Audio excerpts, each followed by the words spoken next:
Hey, I'm Claude Johnson, and I'd like to show you some simple ways that you can create some jam and rhythm guitar. And one of the easiest ways is you take your open A chord and just start sliding it to different places on the neck. For example,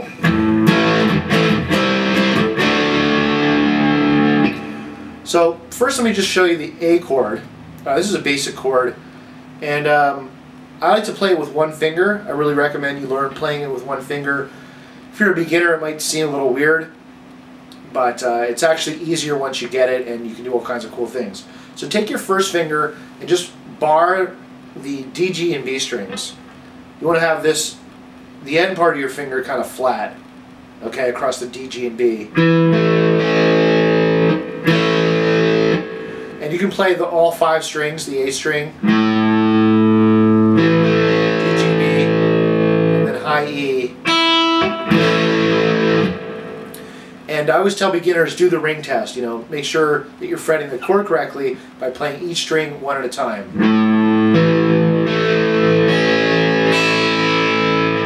Just make sure it rings out clearly. Now, this kind of jamming where we're sliding up, not really using the high E string that much, but we are hitting the open A string. So that even when you slide up to your C, you still have that open A. Makes a really cool sound. Same thing up to the D. So you got your A chord on the 2nd fret, C chord on the 5th fret, D chord on the 7th fret. Okay, so that's one idea. A, C, D. Also, you can do A, D, E, where your D is up on your 9th fret. Alright? Now the next thing I want to teach you is you want to have a cool strum rhythm. And there's a million strum rhythms, but one that's really useful is this one. Whoop.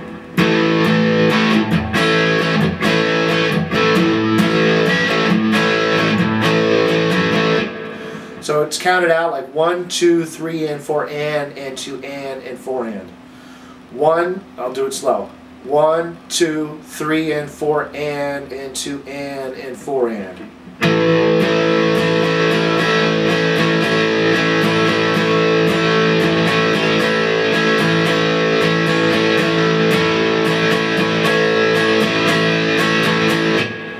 Okay? 1, 2, 3, and 4, and 2, and 4, and. Speed it up a little bit.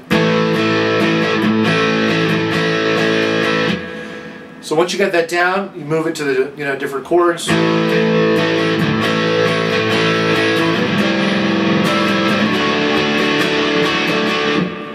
Whatever strum rhythm you use, you want to just get a nice rhythm going, and play around with these different combinations.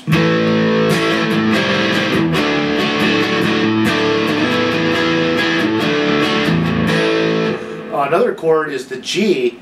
Actually, this is very easy because you just lift off. So you just have your open D, G, B.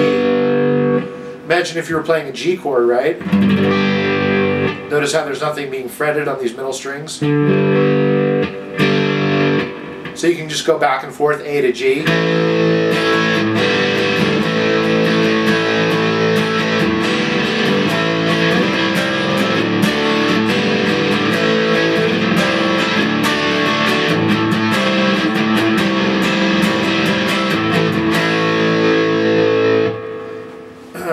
So,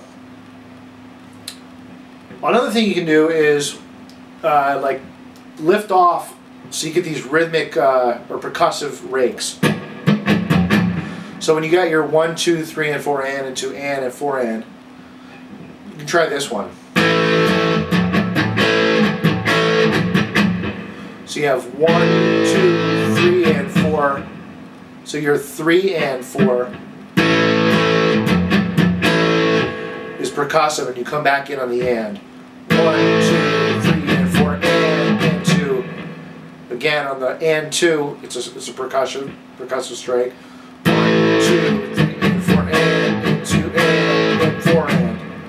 So you really have 3 different places in that rhythm where you're doing the percussive rakes. 1, 2, 3, and 4. Okay, and 2, and then the last part. Let's see, 1, 2, 3, and 4, and 2, and. Okay, the and 4 and. Okay.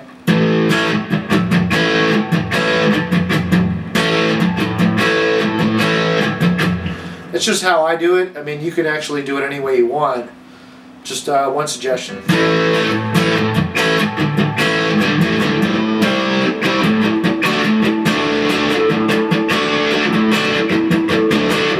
Really feel it out. I'm just really breaking it down so I can teach it to you.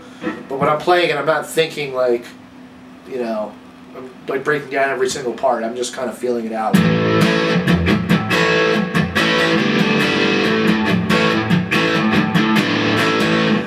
But if you are struggling with getting into the groove with it, you know, start out by counting the rhythm. 1, 2, 3, and 4, and 2, and 4, and you know, get it up to where you're playing with the rhythm, and you'll get into the feel of it. Other things you can do are you can change these chords, like you can make them sus chords. So for example, the A, okay, we're all on the 2nd fret here. Take your ring finger and put it on the B string 1 fret up, so that'd be the 3rd fret. A very common rock sound. So your A major, A sus. And one very common thing is just kind of go on and off, so you kind of pull off.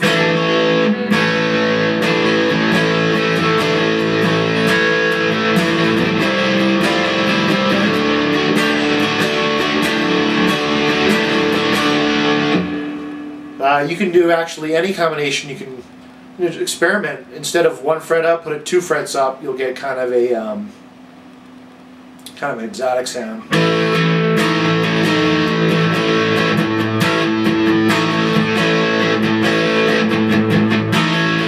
I guess it's like a flat 5th to be technically precise.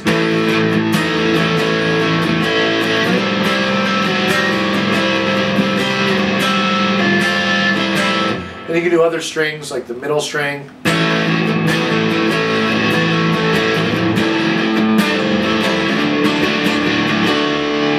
Okay, whatever you want to do, experiment with it. Again, with the, you could use the D string. Well, that's kind of a cool one.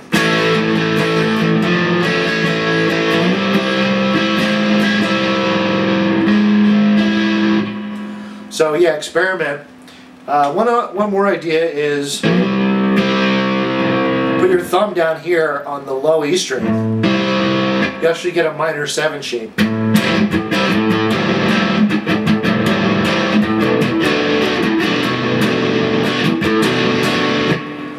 So that's another thing about music theory, is minor 7 is actually has a major triad in it with a bass note below. So,